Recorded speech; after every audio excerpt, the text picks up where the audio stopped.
All right, so I'm actually filming this in our guest bathroom because my roommate is watching a movie in the living room, and the kitchen is kind of attached to that. It's a great room. So to make it quiet so you guys can hear, I've moved it in here. I'm not working with a lot of space, but I'll make it work. So what you'll need to clean this out. I find the baby bottle brushes to be really handy. Some kind of sponge that's non-scratching like this one. Windex and dish soap. You can use cheap dish soap, whatever you want. And then obviously working faucet. And then I like to use a fan, which is kind of out of frame right now, I think. Yeah, that's right here, but I use that to blow all the parts off. So what I'm gonna do is take this apart again, just like I did earlier. I'll break it down into washable parts as much as I can. Oh man, I don't have a lot of space at all. I'm gonna take the fan out of the frame just because it's gonna give me some extra space. All right.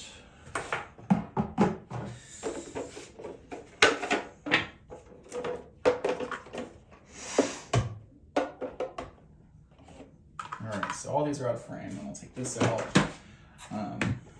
This. Then we're gonna set the main unit aside. We will do something with that in a little bit, but for now we just need these items. Actually, I'm gonna get a towel. Let's see, which one can I use? Just this one.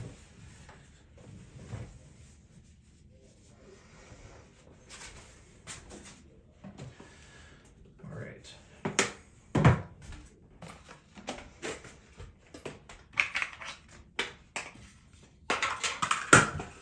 Damn. And this will be the first thing we clean out, so. And I'm even probably gonna step out of frame to spray this off with a sprayer behind the camera. But, you know, I mean, it's pretty straightforward. Do a little pre-soak with the Windex. Might even be echoey in here, but.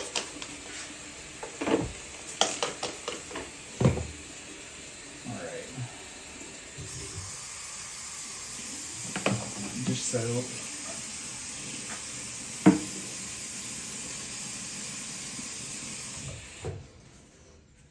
A lot of people don't even take care of their machines, but you know, when I buy something, whether it's a car, vacuum, dishwasher, I take care of it.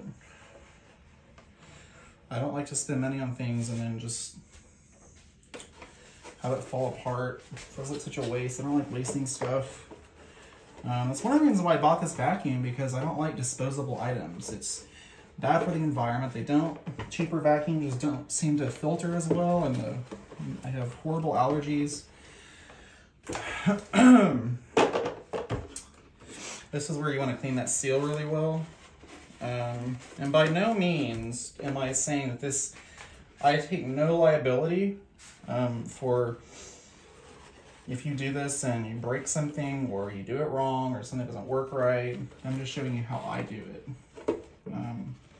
So take it with a grain of salt, but it does work really well, at least in my experience. So that's cleaned out. I do like to clean these seals on the bottom. There's several seals in this machine, and I like that because it keeps the dust contained within the unit, but that you also got to clean them frequently so they don't get gaps of dirt getting caught in it, or so they don't degrade. All right, so that's pretty scrubbed out. This is where I'm going to take this baby bottle brush, put some soap on it.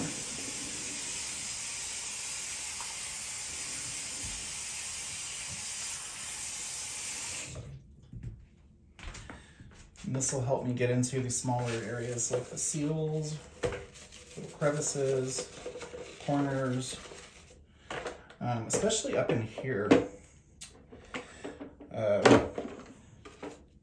these areas up in here, I can't really fit the sponge very well, so I just like to swirl them like that. Let it go right down.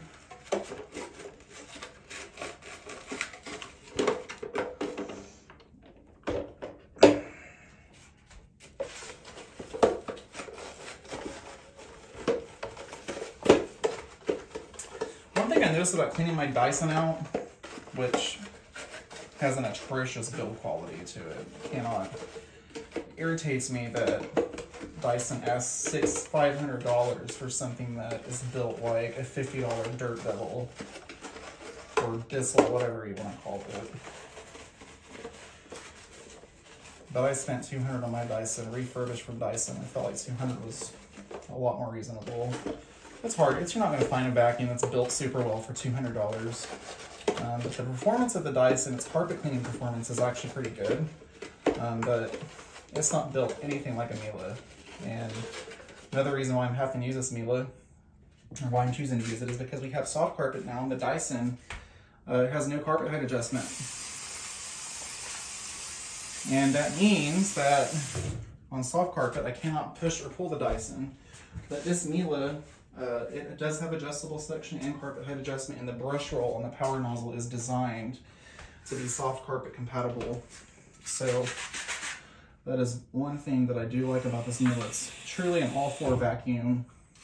Doesn't leak dust. It's very, very quiet. I can vacuum with this when my baby is sleeping. This toddler that I've got.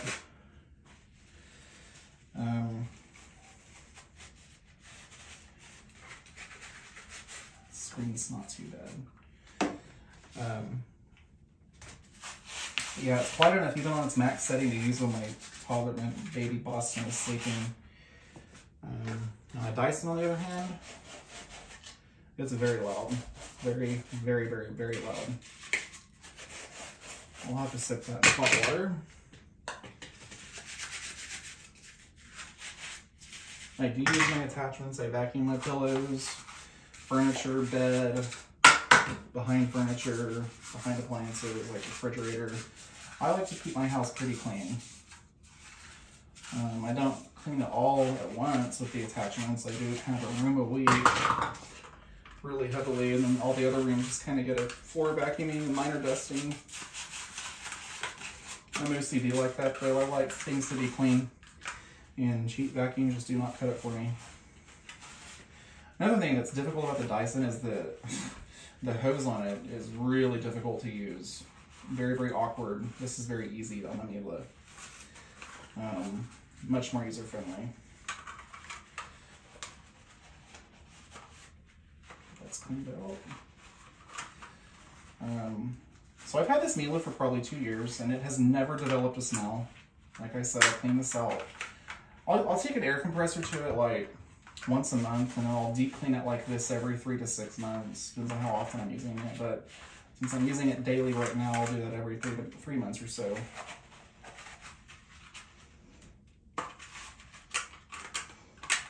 These baby bottle brushes are really handy at cleaning vacuums out.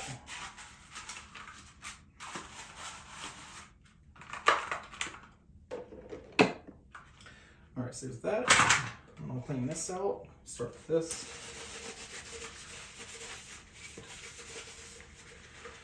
There's seals on this cartridge for the Gore filter, like right here.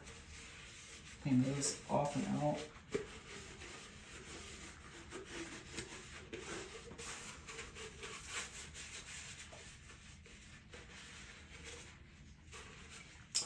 Something I'm going to try with this too. Since this is an enclosed unit, a case, I'm going to pour those Tide laundry scent beads in the bottom of this.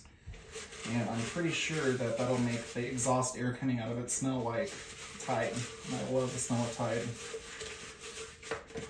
Makes the house smell really good when I vacuum with it.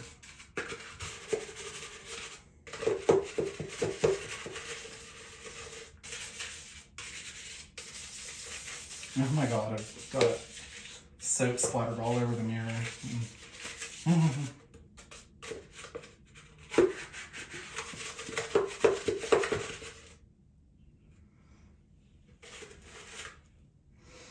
Just that. Okay. So now I gotta rinse these off.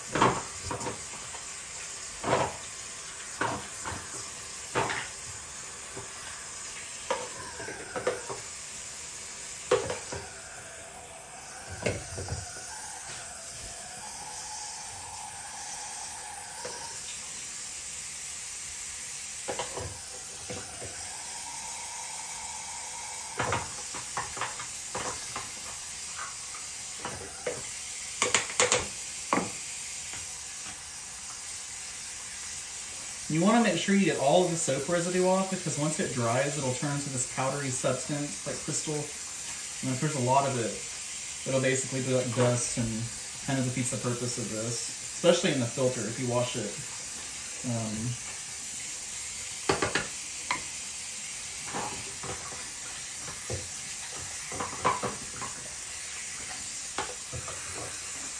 Just rinse all these off. This is warm water. I like things to be sanitized or just at least cleaned very, very, very thoroughly.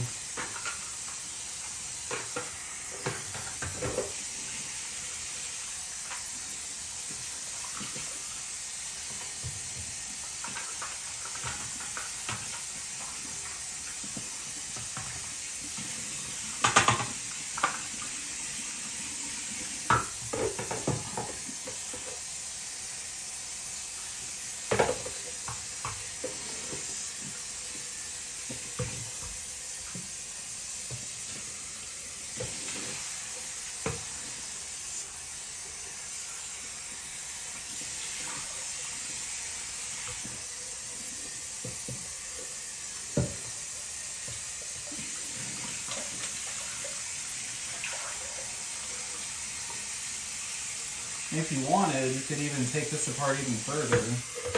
Just like the this component, you can take the bottom half of this off from here down.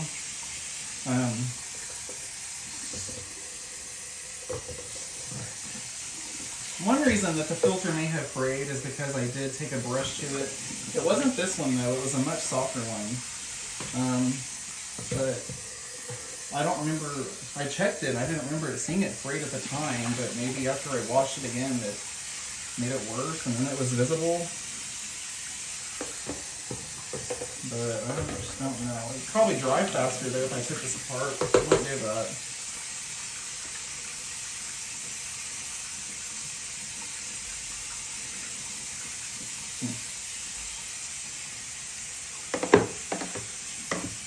Take this off.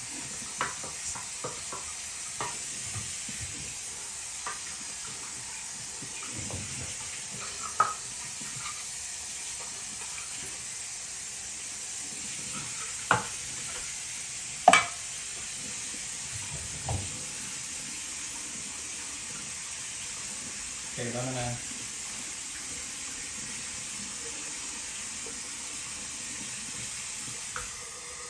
fill this halfway up with water.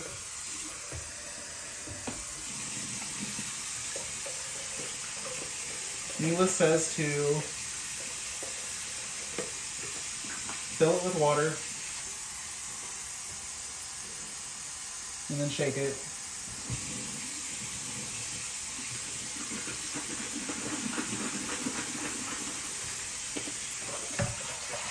Ooh, it did get dirty.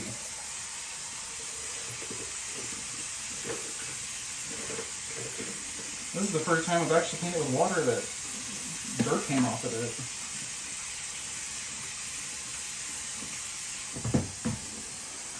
So Mila says to keep the cartridge together like this, with it locked in place, fill it up from the side, and then just kind of shake it back and forth until you do it and the water comes out clear.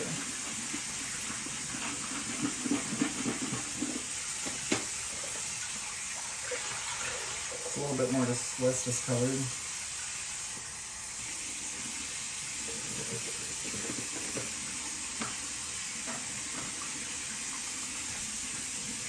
Do it from the other angle.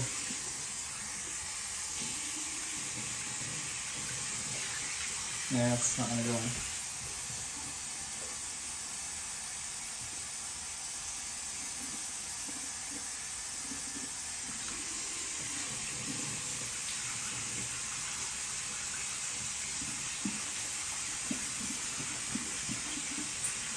Shake it around.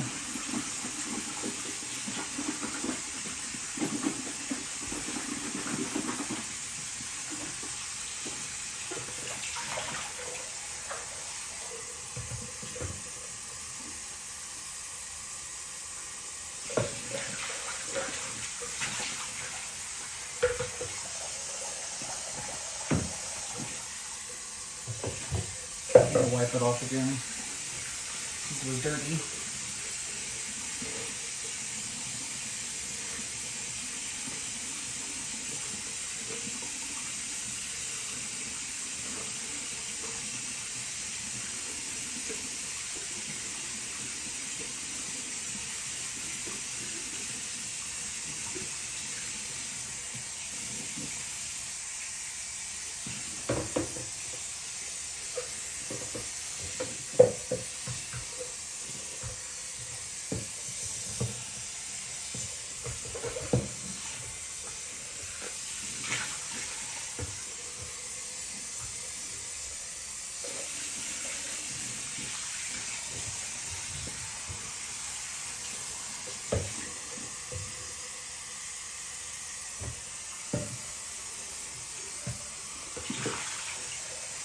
Okay, I'm gonna give this a final rinse off.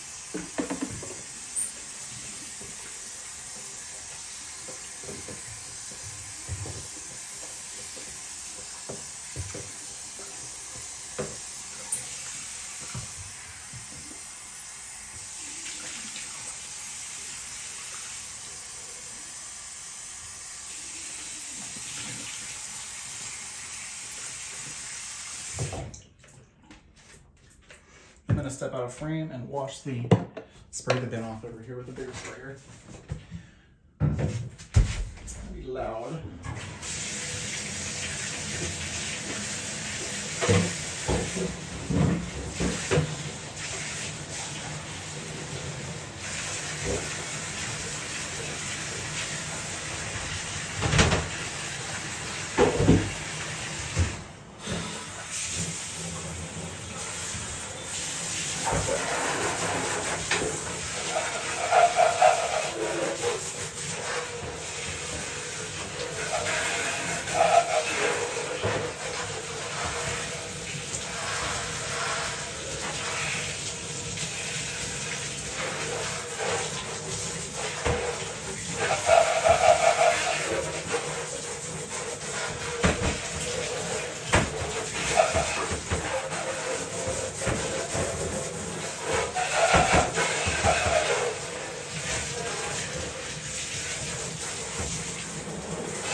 Okay, so clean off my tools.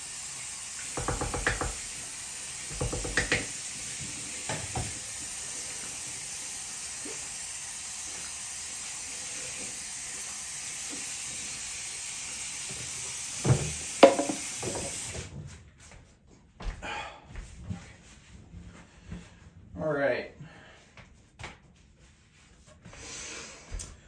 So the next thing I'm going to do is just let these air dry in front of a fan overnight, and then after that is completed, there will be that'll be the next part of the video.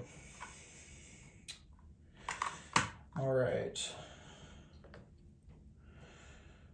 I'm going to set up the fan.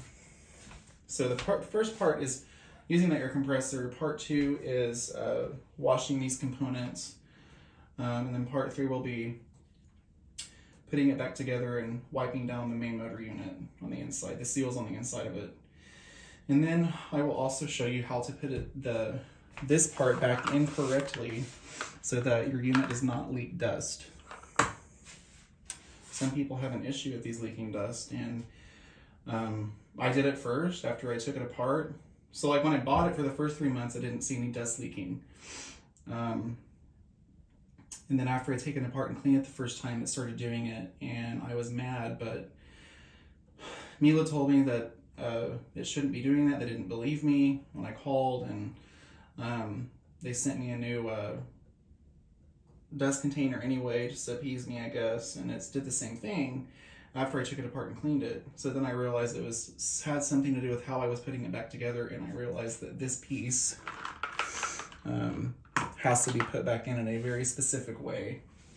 It's very easy to overlook. So I can't find anything on the internet saying that to people. So that's one of the reasons, the main reason why I made this video. The second reason was so I could show people how to take this out without using tools.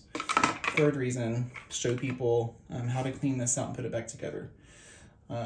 And you know, some pros and cons of actually washing this filter versus just using an air compressor or just washing it or never washing it. All right, so now I'm gonna put a fan on it and I'm gonna let it air dry overnight. And I'm gonna face these components in a way that's gonna catch the wind coming out of the fan, so it'll kind of stay more so around it. Put this right here.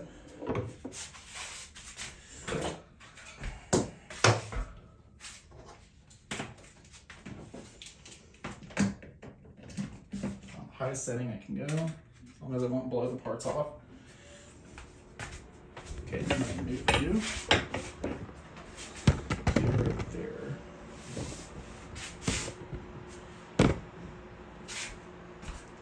So the wind is coming this direction, so I'm gonna move these in a way that will maximize the drying efficiency of the airflow coming out of the fan. Set this up like this.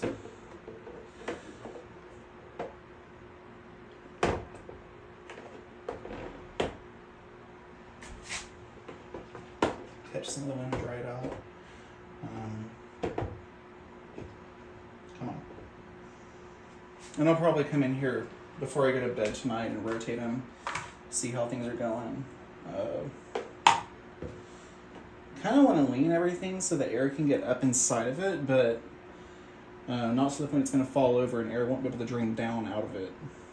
And if I just set this up like that, well, it's going to take longer for it to dry because it won't be able to evaporate. Okay, so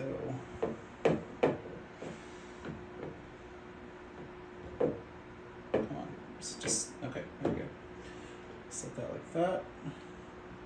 I'll face the openings that direction so the air can get through it and out of it. And you want to set the bigger components in the back. Just crap, do it like that.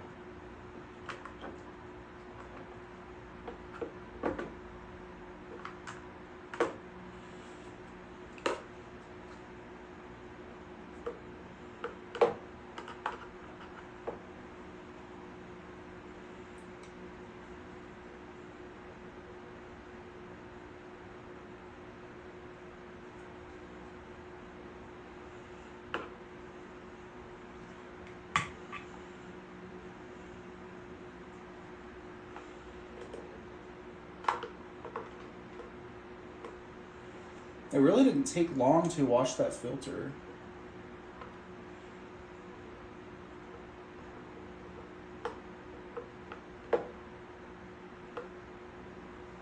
But I like to be very thorough myself. All right, so that's it for now, guys. I will see you in the part 3.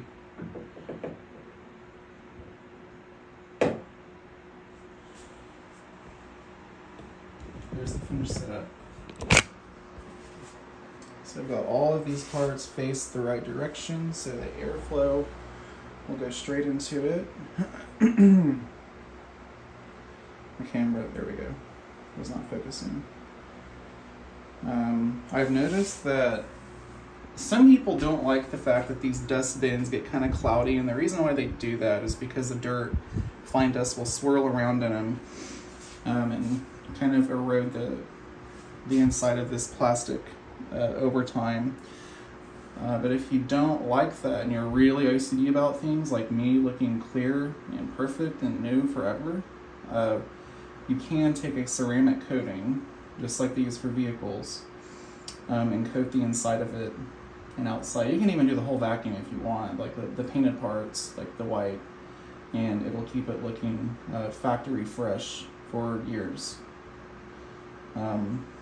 But the products that it takes to do that are like $200 or $300, the really good ones, and you want to make sure you're doing it correctly. But I might make a video in the future on how to ceramic coat things like that. I just don't like things looking used or bad. And like I said, I'm a little particular OCD about stuff like that. But anyway, I'm rambling. All right, I'll see you guys next to part 3. Bye.